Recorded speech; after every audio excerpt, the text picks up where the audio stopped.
hearts and hands. Thank you for inviting me to participate in this. I really appreciate it.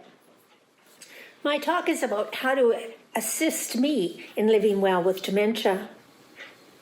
By what means can you give me support to encompass my physical, psychological, emotional, and spiritual components that give me the energy to engage in a meaningful and fulfilling life? Tough one. Let's start at the time prior to my diagnosis of frontotemporal dementia by Dr. Swanepoel here in Maple Ridge. In 2007, he told me that I had frontotemporal dementia and suggested that I had 8 years to live. My husband and I, prior to that, were living in beautiful Nelson, BC, running our own home inspection business and doing really well. But I couldn't do the simple accounting. I phoned everybody. I hired a bookkeeper. She said, "You can do this. It's so simple." I couldn't do it, and it wasn't simple. And I would fly into rages. It was dreadful. Then I noticed I was having spatial difficulties. Like when I was sitting in a car, I felt like I was going backwards. Things like that. Very disarming. Next was a flurry of turquoise blotches that I might see on the side of the road, or the ones that were most difficult were the ones that would cover the windshield. And although I knew somewhere inside that they weren't real, I still tried to clear the windshield so I could see the road better. Something was happening to my brain. Sometimes my thoughts were inappropriate and embarrassing. I visited the coast several times a year to visit my grown children and grandchildren. But the last time I did that trip, it was the straw that broke the camel's back. It was not a comedy of errors, but serious cognitive issues that had me nearly driving into a store, except for a concrete barrier. Nearly hit a traffic direction person. And finally, I decided that I must pull over and not drive any further. Somebody had to come and get me. It was at this point I decided that my behaviors could injure somebody, and it was time to do something, although that took me several years. Finally, I went to the doctor. We moved from Nelson to the Lower Mainland, and I went to the doctor. "You have frontotemporal dementia. Do you have any questions? Go home and get your affairs in order." What questions? I didn't even know what he was talking about. I sucked in my breath, held my head high, and left the doctor's office. After the diagnosis, crying jags despair, I tried to make deals with the devil, looking for someone to blame, then finally learning about dementia and frontal dementia, completing our advanced care plan, although I really wasn't sure at all what I was agreeing to and signing. However, I kept pursuing my diagnosis. The next doc I went thought the diagnosis was incorrect. Then another doc said it was probably Alzheimer's.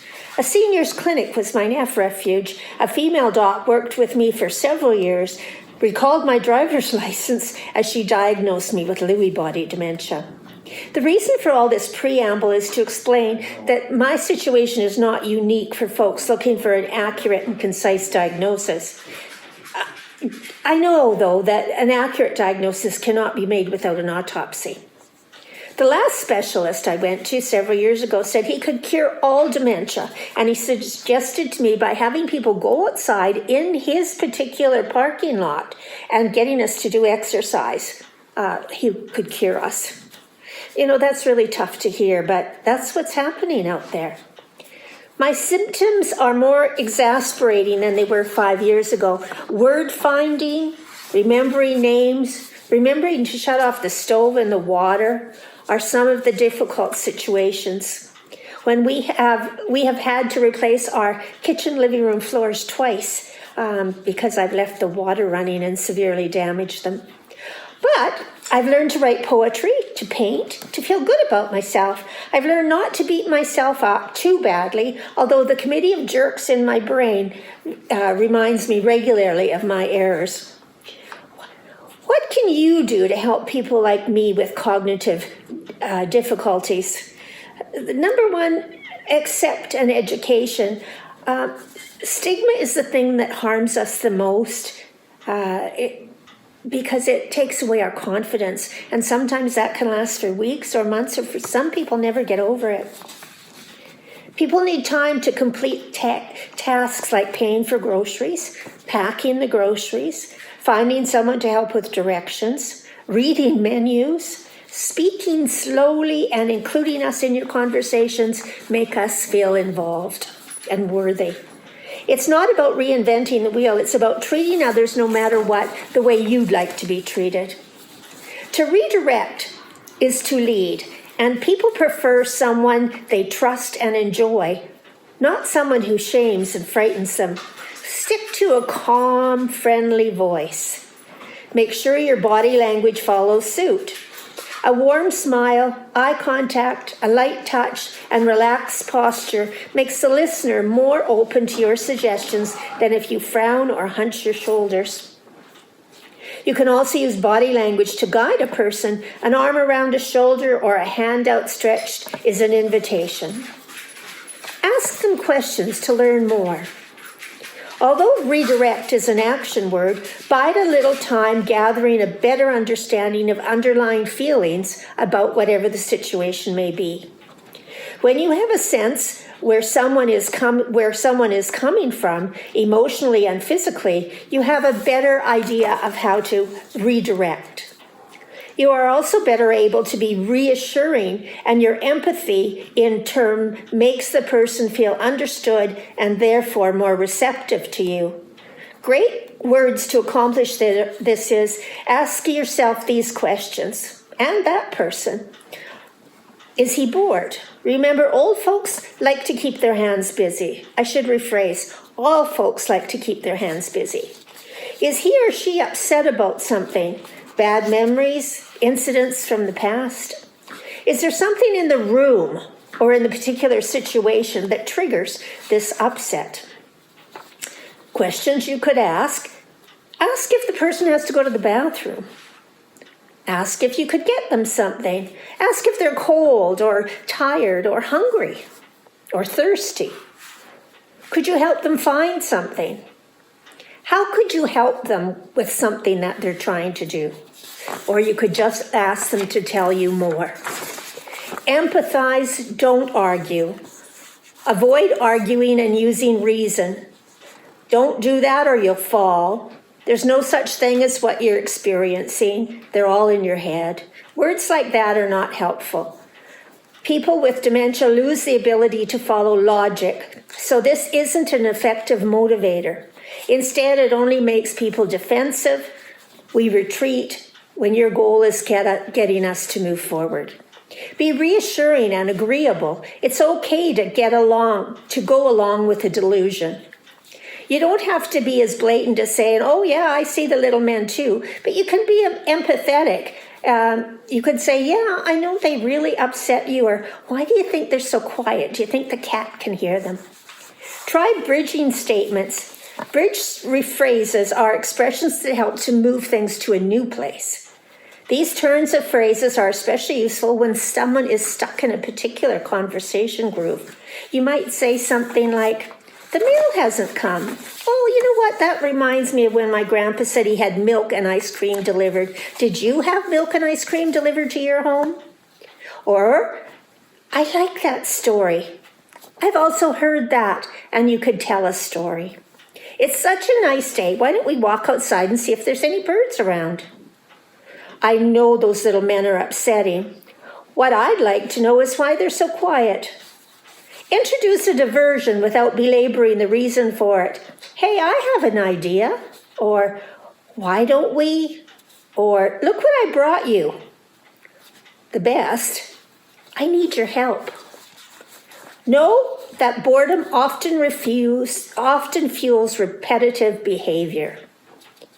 Help people feel purposeful, such as folding towels, picking up sticks in the garden, sorting papers or worry beads, yarn to wind and unwind, a drawer or a toolbox to organize. This activity helps with persons with inappropriate touching and skin picking. If the problem is anxiety, try to engage the person in something pleasant.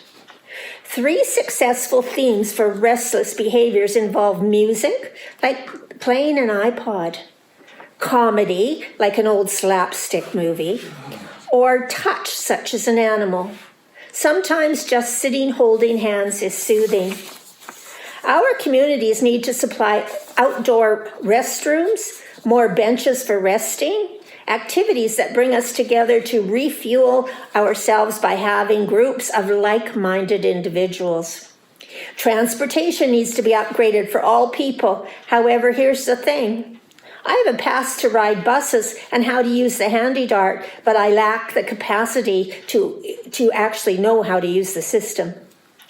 We don't want to be sedated and stuck in a wheelchair in a hallway someplace. We want to be stimulated. We want to be outdoors, rain or shine. We want to touch something. We want to feel something. We, if in care, don't want to sit in soiled diapers because we've already used that daily allotment. We want to look presentable on our good days. We want to hear music that suits us, not you. And we want colors, bright colors, to stimulate us. We want paintings done by amateurs, drawings done by children. We want pets wandering around, but most of all, we want companionship. Can you imagine being left for hours and hours with nothing other than a meal tray for your company? At home, we need our caregivers to have at least 5 hours a day of respite care. Caring for people like me can be so difficult. Hallucinations, confusion, asking the same questions over and over and over. It's very taxing. Caregivers are doing their best but cannot without help. Imagine how cost-effective that would be. Sometimes it means changing all the bedding several times in a 24-hour period. Sometimes it means bowel difficulties or vomiting or crying jags, not to mention the emotional toll a caregiver themselves go through with their own life. How can you help? Advocate for people living with dementia and all others requiring assistance. Take a meal to a household that's in turmoil. How about some flowers on a doorstep or seeing what chores you could do? But be kind.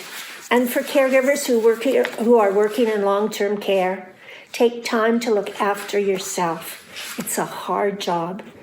We appreciate it. Thank you very much. I appreciate the time.